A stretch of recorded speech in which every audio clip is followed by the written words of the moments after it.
여러분 안녕하세요. 모트라인입니다. 홍성에 와 있습니다. 홍성. 저번에도 한번 왔었는데 기억하시나요? 진짜 그 모트라인에서 욕 많이 먹기로 유명한 영상 한 탑5 안에 들 겁니다. 그 모하비랑 펠리세이드를 왜 비교하라 그래가지고 아니 그거를 비교하라 그러면 당연히 모하비를 욕해야지. 그러면 모하비가 좋다 그러냐? 당연한 말 한 거 가지고 또 와가지고 득달같이 막 욕하고 말이야. 벤테이가입니다. 자, 페이스리프트 모델이 나왔죠. 페이스리프트가 맞아요. 앞만 봐서는 도대체 어디가 페이스가 리프트가 된 건지 잘 모르겠지만 어쨌든 바뀐 게 맞고, 심지어 나온 것도 2년 됐죠. 그런데 이제 한국에서는 이제 조금씩 돌아다니고 있는 것 같은데, 가장 큰 특징을 찾으려면 이제 뒷모습을 보시면 됩니다. 살짝 저는 극혐하는 디자인인데 이따 뒤에 가가지고 좀 말씀드려보는 것으로 하고요. 자, 너는 할 일을 다 했으니까 저기 나가라. 나가! 자, 앞쪽에 큰 레이아웃의 변화는 없는데 굳이 페이스리프트 되면서의 변화를 찾으라면 요 선들이 조금 더 세련돼졌어요. 요런 선들도 조금 더 깔끔해지고, 요런 선들도 좀 깔끔해지고, 선들이 조금 더 단정해지고 좀 세련돼졌는데, 그보다도 조금 더 눈을 사로잡는 거는 이제 요 크롬들이 조금 더 반짝거려. 그런데 이거는 사실 뭐가 좋은지 잘 모르겠어요. 요 전 모델은 좀 덜 반짝거리는 느낌인데, 이게 가까이에서 봤을 때 이런 좀 장난감스러운 느낌은 없었거든요. 근데 얘 조금 가까이서 보면, 여기서 지금 티가 날지 모르겠는데 이거 살짝 장난감스러워요. 그러니까 그 플라스틱에다가 크롬 입혀놓은 느낌, 뭔지 아시죠? 근데 실제로 이게 플라스틱 아닌가? 플라스틱이야, 플라스틱. 그래서 요런 테두리까지는 참 좋았는데, 이 광활한 그릴이 저렇게 좀 약간은 문방구스럽게 반짝거리는 크롬으로 이렇게 광활하게 펼쳐져 있는 결과, 이렇게 햇빛이 막 많이 받고 그럴 때 살짝 조금 살짝 창피해요. 살짝. 그런 느낌이 조금 있고요. 그래서 앞모습은 그렇고 뒷모습은 조금 있다가. 자, 22인치 휠이 들어가 있는데, 아우디 계열, 폭스바겐 계열의 4륜구동 SUV답게 앞뒤 똑같은 사이즈를 사용을 합니다. 벤츠나 BMW 같은 경우에 이제 앞뒤 타이어 사이즈를 보통 다르게 쓰고요. 폭스바겐 계열, 아우디 계열들은 보통 앞뒤 타이어 사이즈를 동일한 거를 쓴다라고 알고 계시면 될 것 같습니다. 엔진룸을 열었을 때 아우디 마크 혹은 폭스바겐 마크가 얼마나 보이나요? 라는 질문도 있었기 때문에 잠깐만 좀 열어봐 드리면, 자, 후드를 열 때 레버도 아우디, 포르쉐와 같은 공간에 있고요. 그리고 뭐 당연한 얘기지만 지금 여기 들어가는 엔진은 포르쉐 GTS나 터보에 들어가는 그 8기통 4000cc 엔진입니다.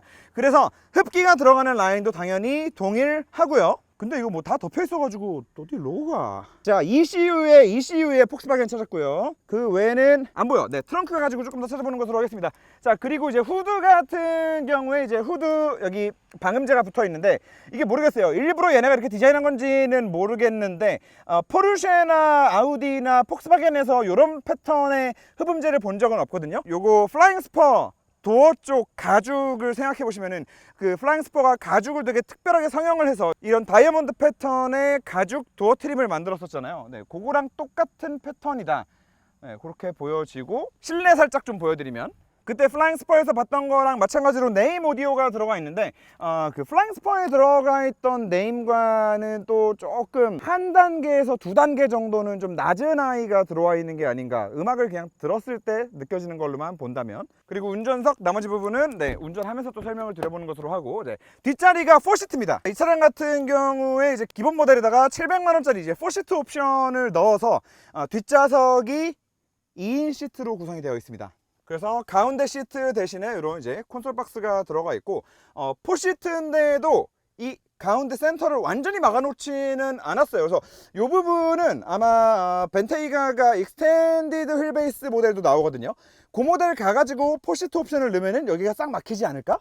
뭐 그런 생각이 듦과 동시에 여기서도 그냥 막아버렸더라면 어땠을까라는 아쉬움도 좀 남습니다. 왜냐면은 4시트라고 해서 좀 특별함을 줄 만한 포인트가 단지 시트가 양쪽으로 나눠져 있다 해서 좀 끝난 느낌이 커요. 그래서 뭔가 시트가 나눠져 있는 김에 이 나눠진 거를 활용해서 좀 더 스페셜한, 조금 더 독립되어져 있는 그런 공간을 연출했더라면 어땠을까라는 아쉬움이 조금 있고, 벤틀리다 보니까 이제 천장부터 시작해서 요 뒤쪽에 선반 보이시죠?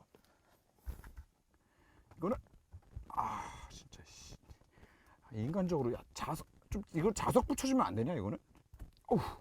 열면 뭔데? 아, 나는 뭐 대단한 거 나올 줄 알았더니 트렁크네.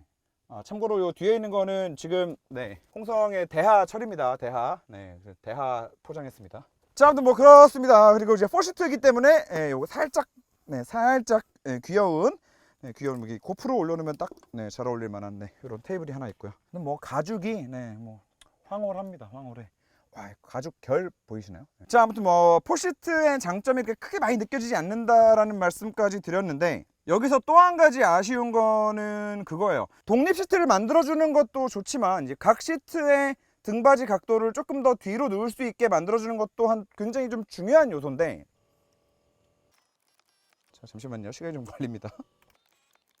등받이를 최대한으로 뒤로 젖히려면은 시트가 이 앞까지 나와줘야 되는, 자, 그 결과 이렇게 뒷좌석을 VIP 옵션 시트까지 넣었지만 등받이를 완전히 젖힌 상태에서 타려고 하면 지금 운전석이 그렇게 많이 뒤로 빠져 있는 상태도 아니거든요. 네, 제가 운전하기에 그냥 적합한 그 정도 시트 포지션을 맞춰 놓은 상태인데, 그 상태에서 뒤에 타려고 하면 네, 이렇게 됩니다. 이렇게. 네. 요거는 조금 너무 그 옵션표에 하나 구색 맞추기를 하기 위한 4인승 시트 옵션이 아니었나 이거. 자, 아무튼 뭐 너무 심했다 이거 봐요. 운전석 별로 많이 안 빼놓은 거야 지금. 좀 그렇다. 자, 그리고 트렁크. 자, 트렁크도 한번 열어보겠습니다. 자, 트렁크 열면 자, 아우디 있죠. 자, 아우디 로고가 하나 있고, 스페어 타이어는 요즘에 이렇게 두 겹짜리가 나와요. 맥스 80km까지만 움직일 수 있는 스페어 타이어까지 이렇게 들어 있습니다. 그래도 이렇게 스페어 타이어를 넣어주고 럼플렛 타이어 안 쓰는 게 나아요. 네, 홍성 대하 맛있겠죠? 자, 아무튼 벤테이가 이제 주행 리뷰를 시작을 해 볼 건데, 아무튼 여기 홍성의 대하 먹으러도 많이 놀러 와 주시고, 에덴힐스 오셨다면은 한 번씩 꼭 들러 주시고, 여기 저번에도 한번 안내해 드렸지만 저기 가면은 그 이상한 원숭이도 한 마리 있고요.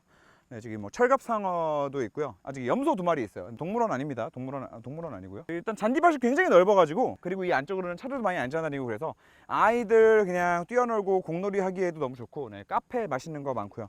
그래서 대하 축제 오셔가지고 대하 드시고 들렸다가 집에 가시면 딱 좋을 것 같다. 자, 한번 가보시죠.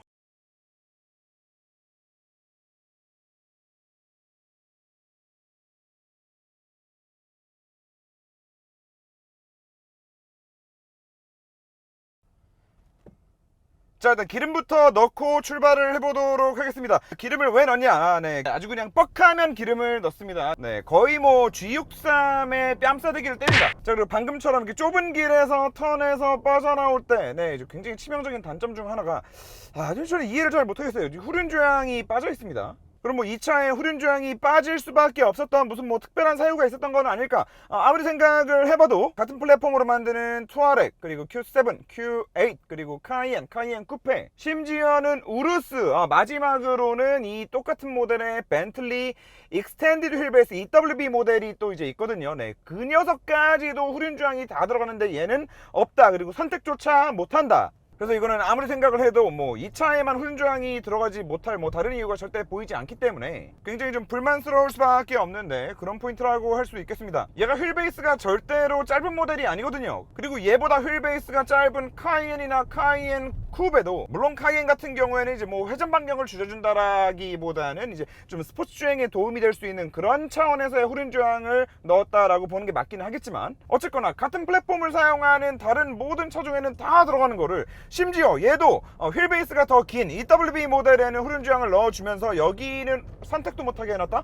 라는 거는 저는 좀 문제가 있다고 봅니다. 그리고 실제로 이 리어휠 스티어링 RWS가 빠져있음으로 인해서 이 정도 사이즈가 되는 차들은 운전이 불편해질 수밖에 없어요. 회전 반경이 생각보다 넓거든요. 그리고 차도 부피가 좀 있거든요. 그런데 주차장에 주차는 해야 되거든요. 그리고 또 벤테이크 같은 경우는 대부분이 또 이제 오너분들이 직접 운전을 하고 다니시는데, 여기 내가 3억이나 넘는 돈을 들여가지고 운전을 하면서 조금이라도 더 편해질 수 있는 부분이 있다라고 하면은 맞등에 다 넣어주는 게 맞다라는 생각이 듭니다. 자, 그리고 이 RWS가 없기 때문에 운전이 불편하다라는 포인트랑 묶어서 연결해서 말씀드려야 되는 게 이 이제 드라이브 모드인데, 오늘 좀 가장 중점적으로 얘기할 부분이기도 합니다. 예전에 플라잉 스퍼 때도 말씀을 드렸었지만 벤틀리는 이 B 모드 있죠, B 모드. 이 벤틀리 모드가 시동을 걸면 디폴트 값이에요. 컴포트도 아니고 스포츠도 아니고 뭐 웬 모드도 아니고 이 벤틀리 모드가 디폴트로 항상 들어와 있습니다. 그리고 신형 플라잉 스퍼 같은 경우엔 제가 정말 극찬을 하면서 그 B 모드에 대해서도 되게 좋게 칭찬을 했었어요. 플라잉 스퍼도 마찬가지로 이 B 모드가 기본 디폴트로 시동을 걸면 항상 들어오거든요. 그리고 그 플라잉 스퍼의 B 모드 같은 경우에는 댐퍼의 압력은 최대한으로 부드럽게 풀어놓은 상태에서 롤만 PDCC가 적극적으로 지금 편의상 PDCC라고 할게요. 얘네는 뭐 EWA 뭐 이상한 걸로 표현을 하던데 이거 똑같은 겁니다. 그 48V로 작동하는 전자식 스테빌라이저, 그 PDCC가 작동하면서 이제 롤만 최대한으로 억제를 하는, 다시 말해서 그냥 이렇게 찰랑찰랑 떠다닐 때는 정말 한없이 고급스러운 승차감을 만들어 주다가 차선 변경을 딱 했을 때는 와, 그렇게 날카로울 수가 없는 그런 굉장히 좀 고급스러우면서도 운전 재미까지 느껴볼 수 있는 그런 승차감을 만들어주는, 그래서 B 모드가 정말 너무너무 괜찮고, 이 차는 오너들이 직접 운전하고 다녀야 되는 차예요. 이거 뒷자리 타면 안 돼요. 이 차는 운전석이 메인입니다 라고 이제 말씀을 드렸었는데, 얘는 도대체가 이 B 모드를 뭔 생각을 하고 만들었는지 알 수가 없다 진짜로. 일단 플라잉 스퍼의 B 모드와는 전혀 다른 지향점을 가지고 있는 것 같은데, 자, 저희 항상 다니는 길입니다. 항상 리뷰하는 길이에요. 일단 얘는 B 모드에서의 이 댐퍼의 세팅이 소프트와는 거리가 좀 멀어요. 댐퍼는 딱딱하게 묶어놓은 느낌이고, 이 상태에서 플라잉 스퍼랑은 정반대로 이상하게 PDCC의 개입은 또 최소한으로 좀 줄여놓은 느낌이에요.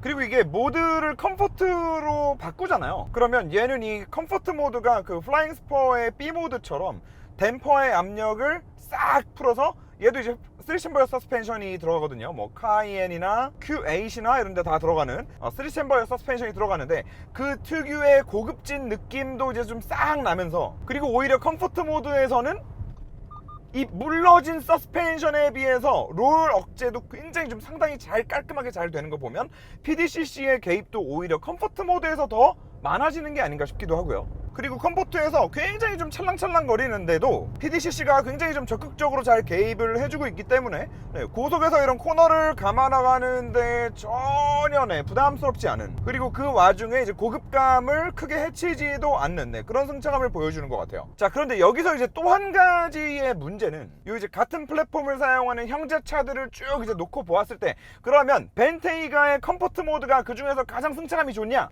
뭐 우루스, RSQ8, 뭐 카이엔, 터보 뭐 이런 다 가지고 와도 결국에 얘가 고급진 승차감에 있어서는 원탑이냐? 라고 했을 때 그게 아니라는 거예요. 지금 얘 컴포트 모드가 물론 이 B 모드에 비해서 낮기는 하지만, B 모드에 비해서 분명히 더 고급스러운 건 맞지만, 이게 3억 2천만 원짜리 차에서 나오는 승차감이다?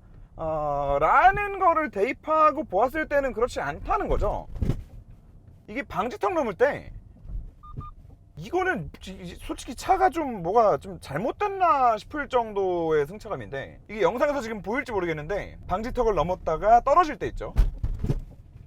이게 이 급의 차들은 절대 저 정도의 방지턱에서 탱하는 소리나 진동은 당연한 거고, 차가 높이 떴다가 떨어져서 착지할 때 절대 불필요한 2차, 3차 바운스를 만들면 안 돼요. 그게 승차감이 되게 불쾌해지는 요소란 말이야. 차가 확 뜰 때도 부드럽게 떠야 되지만, 내려와서 착지를 할 때도 딱 한 번에 부드럽게 싹 하고 잡아야 돼요. 근데 지금 얘는 방금도 내려올 때 싹 부드럽게 딱 치고 넘어가는 게 아니라 띠용 한번 띠용 하고 간단 말이야. 심지어 그 띠용이 얼마나 심하냐면 부싱 찌그덕거리는 소리까지 나. 지금도 이게 절대로 같은 플랫폼에 더 저렴한 아이들인 카이엔 터보나 RSQ8이나 심지어는 그 Q8 디젤 모델에 들어가 있는 에어 서스펜션만 하더라도 이런 느낌은 아니거든요. 그래서 요거는 띠용, 이건 좀 굉장히 좀 실망스럽다. 굉장히 좀 실망스럽고, 그렇다라고 해서 얘가 뭐 그러면은 굉장히 좌우로 불규칙하게 더러운 노면에서는 좀 더 낫냐? 그것도 아니야. 그냥 딱 요만큼 더 안 좋아요, 걔네보다. 그러니까 사실 이게 지금 컴포트 모드에서도 이러니, 이게 B 모드에서는 아까도 말씀드렸지만 PDCC가 더 개입을 안 하고 서스펜션을 더 쪼아놓는 느낌이거든요. 그러니까 맨 처음 이 차를 받아가지고 처음 딱 타기 시작했을 때 일단 시동만 걸면 무조건 B 모드니까 일단 기본 디폴트 값에서 최대한 많이 타보잖아요. 타는 내내 이렇게 저속에서 지금 같은 그냥 매놀 하나만 밟아도 차가 막 너무 무거운 게 느껴지는 거야. 방금 같이 양쪽으로 맨홀이 엇박자로 나오는 곳에서도 기본 B모드에서 댐퍼 자체를 워낙에 이렇게 세게 조이고 있으니까 차가 좌우로 흔들리는 게 위로 이제 너무 많이 올라오고, 그렇다고 차가 가볍기를 해. 얘가 지금 2.4톤인데 그러니까 그 2.4톤짜리가 좌우로 막 뒤뚱대는 게 되게 좀 불쾌하게 다가오면서, 또 B모드에서는 이 스티어링도 되게 무거워진단 말이에요. 그리고 사실은 이 B모드의 스티어링이 무거워지는 얘기 때문에 제가 아까 얘기를 이어서 여기까지 온 건데, 그럼 결국에 지금 B모드가 기본인데 시동을 걸면은 일단 기본으로 무거워진 핸들에 RWS까지 없는 상황에서 회전 반경도 넓어 죽겠는데 스티어링 돌리는 게 되게 힘들어지고, 얘는 얘대로 무거운 상태에서 하체는 또 하체대로 막 또 힘들어하고 무거운 게 또 느껴지고, 그러니까 이런 것들이 좀 종합적으로 만나서 이 B 모드가 너무 별로인 거죠. 그렇다라고 해서 그럼 시동 탈 때마다 컴포트로 바꾼다? 라고 하기에도 분명히 형제 차량들 중에서 지금 가장 비싼 녀석인데 1억이나 더 비싼 돈을 주고 샀지만 그보다 못한, 포르쉐나 아우디보다도 못한 그 컴포트한 승차감을 보여주는 것 같아서, 네, 사실 좀 너무 많이 실망했습니다. 너무 많이 실망했어요. 그리고 저는 계속 말씀드리고 있지만 벤틀리는 럭셔리 해야 된다라고 생각하거든요. 얘네가 포르쉐랑 같은 결은 아니잖아요. 물론 포르쉐는 카이엔으로 운동 성능도 좋으면서 승차감이 얘보다 더 고급스럽기까지 하긴 하지만, 어쨌든 벤틀리는 한없이 고급스럽고 럭셔리하고 얘 경쟁 모델은 막 롤스로이스 뭐 이렇게 생각을 하는데, 당연히 컴포트한 걸 메인으로 깔고 럭셔리 컴포트를 메인으로 깔고 그 다음에 뭘 하더라도 해야 되는 게 맞지 않나. 네, 그런 차원에서 사실 이거는 이건 무슨 생각을 하고 한 세팅인지 모르겠어요. B모드는 둘째 치고 컴포트 모드조차도. 그리고 이제 당연히 뭐 그렇지만 이거 레인지로버랑 비교해달라는 말씀들도 많이 해주셨는데, 레인지로버 얘기를 하는 김에 이제 동급의 다른 경쟁 모델들과도 비교해서 좀 말씀을 드린다라고 하면, 일단 컬리넌, 사실 컬리넌하고는 근데 사실 그 비빌 수 있는 여지가 너무 없고요. 너무 없어요. 물론 아무리 가격이 컬리넌 여기서 뭐 더 한참 비싸다고는 하지만, 컬리넌하고는 거의 뭐 GV80이랑 X5에서 나는 승차감의 차이 정도? 네, 진짜로. 네, 진짜 그 정도 나고, 다시 말해서 엄청 많이 나고, 얘보다 더 이제 저렴한 레인지로버랑 만약에 비교를 한다고 했을 때, 이 럭셔리 SUV, 뭐 사막의 롤스로이스, 뭐 뒷자리에 타고 다녀도 되는 SUV, 뭐 이런 수식어들을 떠올리고 이제 생각을 한다고 했을 때, 사실 이게 말이 되나? 레인지로버랑 비교가 안 돼요. 레인지로버야말로 컬리넌하고 비비고 있어야 되는 승차감이고요. 이게 진짜 이해를 못 하겠네. 이게 왜 얘는 세팅을 이렇게 했지? 그리고 또 이제 엔진 같은 경우도 출력은 좋아요. 뭐 600마력인데 더할 나위 없죠. 그런데 엔진의 세팅도 사실 이제 엔진 같은 경우에는 RSQ8이랑 비교를 해야 될 것 같아요. 그리고 뭐 카이엔이야 PTK 쓰니까, 네, 뭐 카이엔은 둘째 치더라도 RSQ8이랑 비교했을 때 얘가 세팅이 더 좀 이상해요. 그러니까 저 RPM에서 너무너무 답답해요. 그것도 저는 이 차의 좀 불만 포인트 중 하나예요. 얘는 뭐 마력을 600을 뽑든 700을 뽑든 중요하지 않은 차라고 생각을 하거든요. 사실 얘는 마력이 중요한 게 아니라 이 저 RPM에서 이 엔진의 토크를 얼마나 끌어다 쓸 수 있냐, 이게 중요한 차인데, 사실 마찬가지로 지금 이 B 모드에서 그냥 1500, 2000rpm에서 부드럽게 쭉 밀고 싶은데 안 밀려요. 그래서 좀 답답한데 라고 해서 악셀 살짝 더 깊게 들어가는 순간 바로 쉽다운. 그래서 요 세팅도 조금은 아쉽습니다. 오히려 RSQ8 같은 경우에는 되게 촘촘하게 저 RPM에서 막 바짝바짝 힘을 되게 쓰는 느낌이었고, 모르겠어요. 이 저 RPM에서 오히려 토크를 죽여놓은 세팅을 한 건지는 모르겠는데, 저는 이거는 별로 이렇게 올바른 세팅 같지는 않아요. 이러한 성격을 가진 차량에서 솔직히 벤테이가 타는데 600마력이고 500마력이고 400마력이고가 뭐가 중요해? 이 차 타고 누가 600마력을 다 쓰고 다녀? 누가 RPM을 막 6000까지 꺾고 다녀? 최대 마력 좀 죽어도 되니까 토크를 앞쪽에 좀 더 풍부하게 몰아준다면은 그냥 이 8기통 사운드를 은은하게 들으면서 마치 G바겐 운전하듯이 운전해야 되는 차란 말이에요. 이거는 G바겐들이 RPM 많이 안 써요. 초반 토크가 워낙 좋아가지고, 그리고 또 워낙에 좋은 그 초반 토크로 차를 이렇게 쭉 밀 때 나는 그 소리를 듣는 것도 되게 즐거운 일이고, 얘도 사실은 좀 그쪽의 세팅이 맞지 않나라고 생각이 드는데, 이 엔진하고 기어비 세팅도 왜 이렇게 답답한 세팅을 만들어 놨나 사실 좀 이해가 안 갑니다. 자, 결과적으로 카이엔이나 RSQ8보다 뭐 1억 가까이 더 비싼 차인데 과연 그 돈이 어디에 쓰였나? 걔네들에는 들어가 있는 후륜 조향도 없고, 뭐 차선 중앙 유지도 없고, 그렇다고 승차감이 더 좋은 것도 아니고 더 떨어지는 느낌이고, 그렇다고 스포츠성이 더 좋은 것도 아니고, 이 가죽이 1억인가 아니면 디자인이 1억인가. 근데 뭐 아까 처음 시작할 때 말씀드렸지만 디자인도 뭐 사실 딱히, 물론 이제 앞쪽에 저런 휀다 같은 것들은 만드는데 굉장히 좀 돈 많이 들어가는, 원가가 굉장히 비쌀 수밖에 없는데 그런 디자인이기는 하지만, 그래도 하이엔드 브랜드라면은 저걸 다 이해해주고 감안한다 하더라도 최소한 카이엔 터보와 같은 운동 성능과 승차감 두 마리 토끼를 다 잡는다든가, 아니면 한 마리 토끼만 제대로 잡아서 카이엔 터보보다도 더 나은 럭셔리함을 보여준다든가, 승차감에 있어서 뭐 그런 것들이 좀 필요하지 않았을까. 엔진과 미션의 세팅도 뭐 엔진 마력 뭐 500마력이어도 좋으니까 똑같은 엔진으로 뭐 걔들보다는 좀 더 나은 세팅, 걔들보다는 조금 더 벤틀리스러운 세팅이 있었어야 되지 않나. 뭐 플라잉 스포 때 느꼈던 그 감동적인 승차감과 운동 성능 그리고 디자인 모든 면에 있어서 와, 이건 진짜 야, 이 정도면은 S클래스에 1억 더 얹어가지고 살만하지 라는 말이 나왔던 벤틀리라는 브랜드에서 만든 다른 차와는 너무나 다른 느낌을 보여주고 있네요.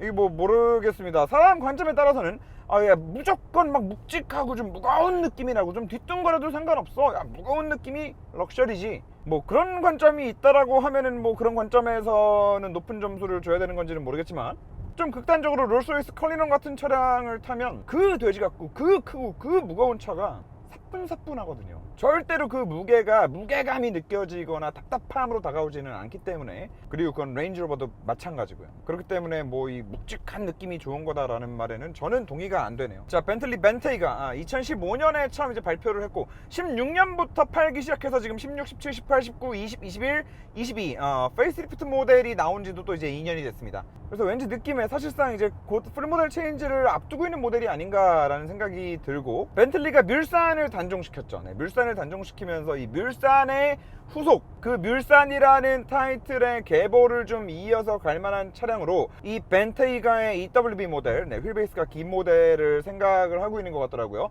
뭐 그런 것까지 고려를 했을 때 이 다음 모델에 가서는 뭔가 조금 더 완성도 있는 모습을 보여주지 않을까라는 생각이 들기는 하지만, 어쨌든 지금 당장으로만 봐서 이 차량은 3억을 넘게 주고 살만한 가치가 일단 전혀 보이지 않는다.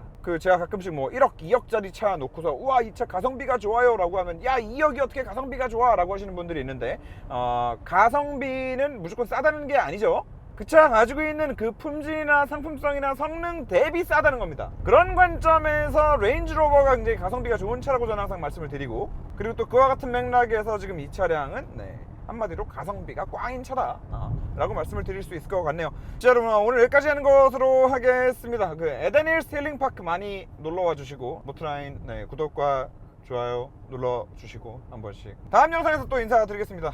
안녕.